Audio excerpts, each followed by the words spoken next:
जनता जनार्दन की जय। लाखों करोड़ों माँ बाप के सपने सुप्रीम कोर्ट के जो जजेस के बेंचेस फैसला सुनाएंगे अप्रैल में जुडिशरी के एग्ज़ाम के तहत। उसके लिए जो आप एलिजिबल हैं, पहले आप लॉ का प्रैक्टिस कीजिए 3 साल, उसके बाद आप एलिजिबल हो पाएंगे या नहीं हो पाएंगे जुडिशरी के एग्ज़ाम के लिए।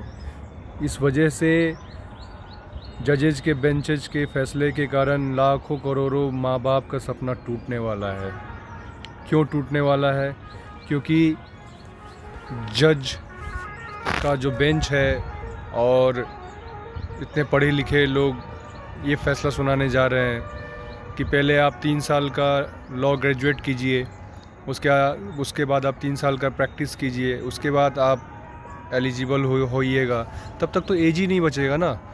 कोई इंसान समझ लीजिए कि 28 की उम्र में या 30 की उम्र में लॉ कर रहा है या 31 की उम्र में लॉ कर रहा है, वो 3 साल लॉ ग्रेजुएट हुआ, फिर 3 साल प्रैक्टिस करेगा, 35 लास्ट एज होता है, वो क्या एग्ज़ाम देगा? और एक चांस 2 चांस में वो क्या कर लेगा? कम से कम 3 चांस तो मिलना चाहिए ना जुडिशरी के एग्ज़ाम के लिए। और लॉ कैसा फील्ड है कि प्रोफेशन अच्छा है, लेकिन आज भी लोग, ज़्यादातर लोग जैसे पढ़े लिखे भिखारी होते हैं ना, भीख मांगने वाला काम। मैं सारे वकीलों का बात नहीं कर रहा हूँ, डिस्ट्रिक्ट कोर्ट का बात कर रहा हूँ मैं। सारे वकील उनमें भी नहीं, ज़्यादातर मैं रेशियो का बात कर रहा हूँ। उसमें बुरा नहीं मानिएगा, सच्चाई यही है। झोला छाप वकील लोग बोलते हैं। सुप्रीम कोर्ट के वकील को तो चलिए अच्छा कमाई भी है, उनका रिस्पेक्ट भी होता है। रिस्पेक्ट तो प्रोफेशन का हर जगह वकील का होता है, लेकिन कमाई आजकल लोग। और जज का जो एक पद होता है वो पैसों के लिए तो नहीं होता है। लोग पैसों के लिए तो जज नहीं बनता है। जो पैसों के लिए जज बनता है मैं दूसरे का नहीं कह सकता, लेकिन एक न्याय व्यवस्था को स्थापित करना और एक बहुत बड़ा फैसला लेना, वो एक जज को भगवान का रूप माना गया है इस युग में। इससे बड़ा पोस्ट और इससे गौरवान्वित पोस्ट मुझे नहीं लगता कोई है। तो उनका जो पेन में ताकत होती है, उनके जो संविधान में ताकत होती है, वो ताकत, वो पद, वो पावर, वो प्रतिष्ठा पाने के लिए लोग तैयारी करते हैं, ना कि पैसे के लिए। जो बच्चा बहुत ही एलिजिबल है और वो लेट सोच रहा है, अब जैसे यूपीएससी का एग्ज़ाम कोई लेता है, ग्रेजुएट होता है, कोई कैट कर लेता है, कोई कहीं नौकरी करता रहता है, कोई कुछ कहीं काम हो जाता है, तो उसको दिमाग में आता है कि मैं अब डीएम बनूंगा तो मैं एग्ज़ाम में बैठ सकता हूँ, तैयारी करता हूँ, 2 चांस है, 3 चांस है मेरे पास, मैं कर सकता हूँ। अब उसमें भी अगर यदि लागू हो जाए यूपीएससी में भी कि नहीं, आप पहले प्रैक्टिस कीजिए, आपका डीएम बनने लायक आप नहीं हैं या आईपीएस बनने लायक नहीं है, तो क्या वो बच्चा जो बन सकता था वो नहीं बनेगा? वो एक, जैसे क्रीम कहते हैं ना, क्रीम, वो खो जाएगा। बनेगा कौन?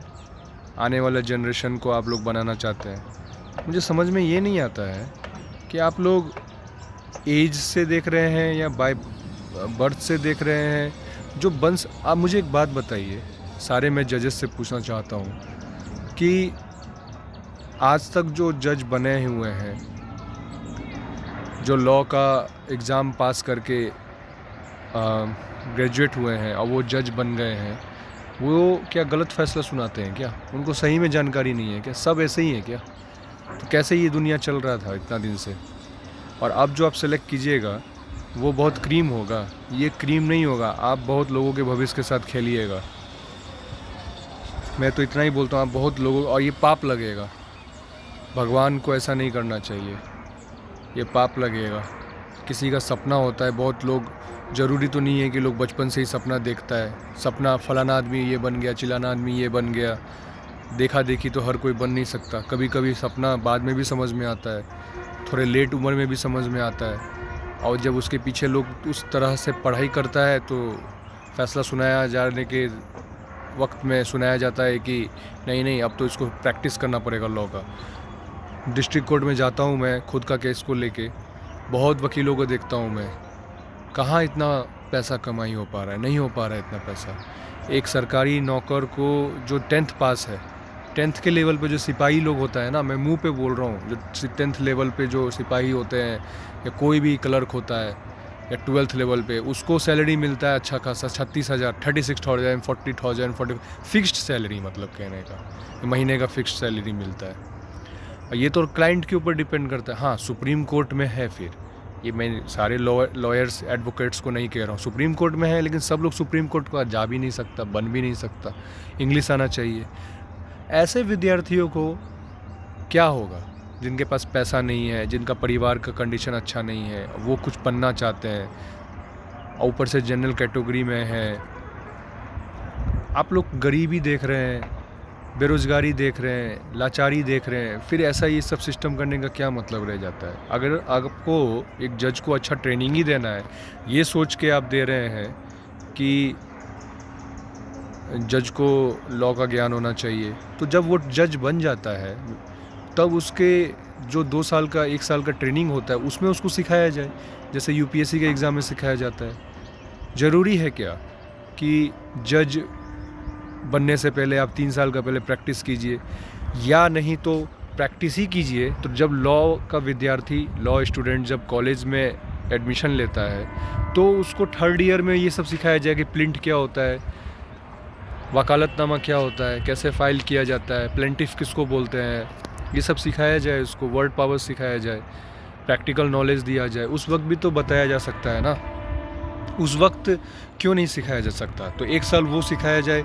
दूसरा, जब जज बन जाता है तो उसके ट्रेनिंग में उसको प्रोबेशन पीरियड जिसको बोलते हैं, जैसे आईपीएस आईएएस का होता है, तो 1-2 साल उसमें ट्रेनिंग दिया जाए, तब तो वो अच्छा जज बनेगा ना। और ऐसे में तो उनका एज बर्बाद हो जाएगा जो बन सकते हैं, जो मेहनत कर रहे हैं। या नहीं तो यदि आप 1 साल का प्रैक्टिस भी कीजिएगा और जिसके पास एक ही चांस बचा हुआ है, वो क्या करेगा? वो बन सकता था, आपने उसका चांस छीन लिया, वो जीवन भर उसका जीवन बर्बाद हो जाएगा। यूपीएससी तो ऐसा खेल नहीं खेलती है, आप लोग ऐसा क्यों कर रहे हैं? फिर मैं माननीय जज के न्यायाधीशों से रिक्वेस्ट कर रहा हूँ, मैं विनती कर रहा हूँ कि फ़ैसला ऐसा सुनाइएगा जिससे ऐसा मतलब बहुत तकलीफ़ वाला एक डर नुमा बैठ गया है दिल में सभी कैंडिडेट्स का, चाहे जनरल हो, ओबीसी हो, एससी एसटी हो। ये गलत बात है, एससी एसटी को तो चांस भी मिल जाता है, जनरल वालों का क्या? या आप उधर सुनाते हैं, मान लीजिए कोई 33 के एज में सब कंप्लीट किया, लॉ ग्रेजुएट कंप्लीट हुआ और वो 3 साल प्रैक्टिस करेगा, तो उसके पास तो एज नहीं बचा, तो उसको फिर उतना एज दीजिए, उतना उसको चांस दीजिए, फिर जनरल वालों को भी चांस दीजिए कि वो तैयारी करे, तब तो नंबर ऑफ़ चांसेस बढ़ा दिया जाए। यदि प्रैक्टिस में दिया जाता है तब नंबर ऑफ़ चांसेस बढ़ा दिया जाए। ये तो अन्याय हो जाएगा ना हुजूर, ये तो गलत हो जाएगा कि आप एक पक्षीय सुनाएंगे और फैसला सुना दिया जाएगा कि नहीं, अब आने वाला जो लॉ का जनरेशन होगा वो पहले 3 साल का प्रैक्टिस करे। फिर आप आने वाला जनरेशन का देख रहे हैं, अभी जो है वो प्रेजेंट क्यों नहीं देख रहे हैं? फ्यूचर किसने देखा है? फ्यूचर क्यों देख रहे हैं?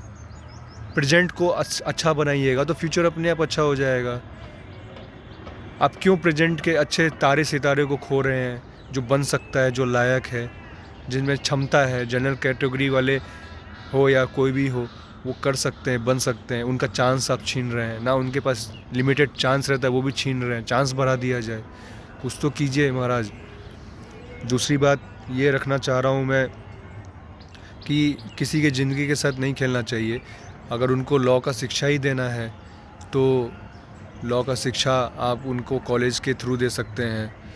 जज जब बन जाएंगे तो उस प्रोबेशन पीरियड में ट्रेनिंग में दे सकते हैं। ये ऐसा भी तो कर सकते हैं, ऐसा यूपीएससी जैसा करती है। क्योंकि आज के समय में प्रैक्टिकल बात यही है कि बेरोज़गारी बहुत ज़्यादा है और फिक्स सैलरी वकीलों को मिलता नहीं है। 7,000, 8,000, 10,000 का लोभ लालच देके क्या उसका घर चल जाएगा?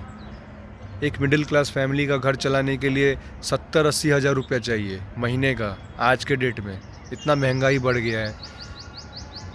अब वो इंसान, वो बच्चा एक सपना पाला हुआ था कि मैं अपना नौकरी छोड़ के आया हूँ, मैं अपने नौकरी से रिज़ाइन कर दिया हूँ ताकि मैं एडमिशन लिया लॉ में, पैसा लगा दिया लॉ के कॉलेज में, और ताकि मैं तैयारी करूँगा। तब तो वो ना इधर का रहा ना उधर का रहा। उससे ऐसे बच्चे का क्या होगा फिर। दूसरी बात, जो बच्चे क्लैट से आते हैं वो क्लैट के बच्चे को कंपनी सेलेक्ट कर लेती है, नॉर्मल कॉलेज से बच्चे को सेलेक्ट नहीं करती है। उसको प्लेसमेंट दिया जाता है लाखों लाख का सैलरी का क्लैट के बच्चे को। वो जज नहीं भी बनेगा या बनेंगे तो उनको क्या दिक्कत है, वो कोई कंपनी में लीगल में ज्वाइन कर लेंगे, लाखों लाख का सैलरी पैकेज आएगा। लेकिन आम बच्चे जो इतना दुनिया भर का, जैसे दिल्ली यूनिवर्सिटी हो गया, BHU हो गया, वो बच्चे क्या करेंगे, वो वीडियो रील बना के टीचर का अपलोड कर देते हैं यूट्यूब पे जरिए। वो क्या क्या कमा लेंगे, 30,000 रुपया भी मुश्किल से कमाते हैं वो लोग। तो ये सब फैसला गलत है। हालांकि आपको उल्टा चांस बढ़ाना चाहिए कि क्रीम निकले, पढ़ाई करे, भले ही एग्ज़ाम आप टफ़ कर दीजिए। मैं आपको कह रहा हूँ, पढ़ने वाला बच्चा है तो भले ही एग्ज़ाम आप टफ़ कर दीजिए जुडिशरी का, उसमें आप बदलाव कर सकते हैं, जुडिशरी के सिलेबस में बदलाव कर सकते हैं, टफ़ कर सकते हैं, लेकिन चांस तो बढ़ा दीजिए ताकि बच्चा दे। जनरल कैटेगरी का चांस बढ़ता नहीं है। अब आप लोग बोलते हैं कि इतना साल से कहाँ थे, बहुत मैटर होता है सर। कभी कभी बच्चे को लेट से समझ में आता है कि मुझे इस कैरियर में नहीं, इस कैरियर में जाना चाहिए। कभी कभी बच्चे को खुद का जीवन में केस मुकदमा लड़ते लड़ते ठोकर लगता है, तब समझ में आता है अच्छा ये भी पोस्ट होता है, कोई बताने वाला नहीं होता है कोई बच्चे को।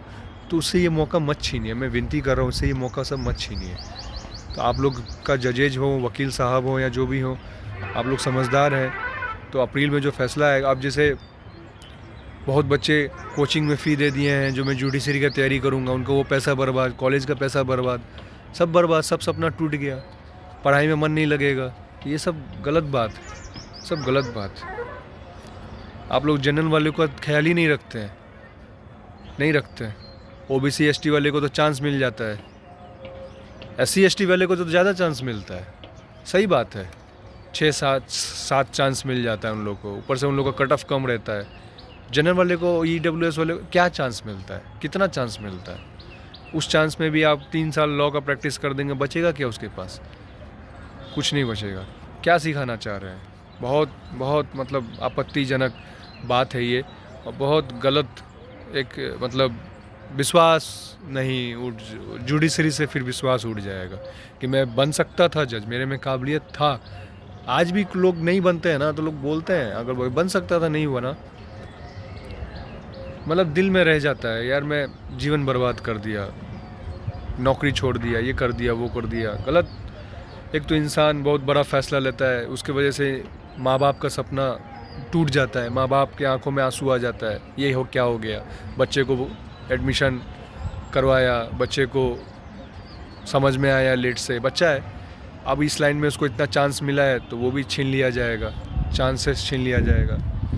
बहुत गलत बात है, क्या कहूँ आप लोग को, करते रहिए। बाकी जितने भी वकील बंधु हैं, भाईजान हैं, जितने भी कैंडिडेट्स हैं, मेरा वीडियो सोशल मीडिया का ज़माना है, मेरा बात गलत लगे तो बोलिए ना। आप लोग कुछ बोलते भी नहीं हैं, मैं क्या ऐसे बोल रहा हूँ, ज़िंदगी का सच्चाई बोल रहा हूँ। पैसा नहीं मिलेगा तो लोग क्या करेगा, सैलरी नहीं मिलेगा तो लोग क्या करेगा, कंपटीशन एग्ज़ाम लोग निकाल के, मैं ये नहीं कह रहा हूँ कि बैठे बैठे पैसा ही मिले, लेकिन एक पद प्रतिष्ठा पैसा तो चाहिए होता है ना, वो क्यों छीन रहे हैं? पद भी मिलेगा, पैसा भी मिलेगा, प्रतिष्ठा भी मिलेगा, फिक्स सैलरी। ऐसे भिख मंगोगे जैसा है। 10th क्लास का पास वाले को सैलरी मिलता है, वो वकील साहब इतना पढ़े लिखे हैं लेकिन वो 500 रुपये नहीं कमा पा रहा है ठीक से, है पढ़े लिखे, घर नहीं चला पा रहा है, मिडिल क्लास फैमिली, वकील बन के, तो ऐसा। और 10th क्लास पास किया हुआ सरकारी नौकरी लेके सिपाही बन के उसको 60,000 रुपया 30,000 रुपया मिल रहा है क्लर्क को, तो लोग क्यों मतलब अब समझ रहे हैं, एक मेंटलिटी ख़राब हो जाता है कि क्या विद्या ददाति विनयम, क्या सरस्वती से पैसा आएगा, क्या मिलेगा, कितना रेशियो है, कौन बन रहा है, पढ़ाई के पीछे पूरे ज़िंदगी लोग बर्बाद कर दिया लेकिन पैसा नहीं मिल रहा है। फिर तो लोग पैसा कमाए ना, मजदूरी करे, फिर बिजनेस करे, ये करे, फलाना चिलाना करे, क्यों लोग फिर पढ़ता है? चांस ही छीन लेते हैं, तो चांस देना चाहिए ना। 65 तक रिटायरमेंट एज होता है, तो उस हिसाब से चांस देना चाहिए। 40 वर्ष तक चांस दे सकते हैं, 35 वर्ष तक है तो 40 कर दीजिए अगर नहीं है, या तो फिर ये सब तिकरमबाजी नहीं कीजिए, कुछ तो कीजिए। जनरल वाले को चांस नहीं मिलता है, लोग 3 साल ग्रेजुएशन करे, 3 साल फिर लॉ करे, 6 साल ऐसे ही हो गया, 12th के बाद जो बच्चा को पहले से फिक्स्ड पता है, जो बच्चे को पहले ही पता है कि 12th के बाद मुझे क्लैट करना, जो बच्चे को नहीं पता है मान लीजिए, और जो बच्चा 12th के बाद ग्रेजुएशन करता है, फिर उसको दिमाग में आता है कि मैं नौकरी किया, फिर उसको जीवन में बहुत घटना घटती है, केस मुकदमा होता है, उसको समझ में आता है ये, फिर वो चाहता है कि मैं लॉ करूँगा, लॉ करने के बाद में मेरे को समझ में आया कि ये पोस्ट होता है, ऐसा होता है। आज तक वो यूपीएससी के पीछे, सीजीएल के पीछे भाग रहा था, उसको समझ में आया कि ये पोस्ट बहुत अच्छा है, उसको वकील नहीं, सुप्रीम कोर्ट का लॉयर, वो एडवोकेट नहीं, उसको जुडिशरी के बारे में पता चला। उसके वो देख रहा है, अपना एज कैलकुलेट कर रहा है कि मेरे पास एज है, मैं कर सकता हूँ, मेरे पास 3-4 चांस है मेरे पास, मैं दे सकता हूँ मैं, तो वो चांस क्यों छीना जा रहा है? बहुत बहुत गलत। क्या बोलूँ, कोई बोलता ही नहीं है तो मैं क्या बोलूँ, सोशल मीडिया है तो मैं बोल देता हूँ।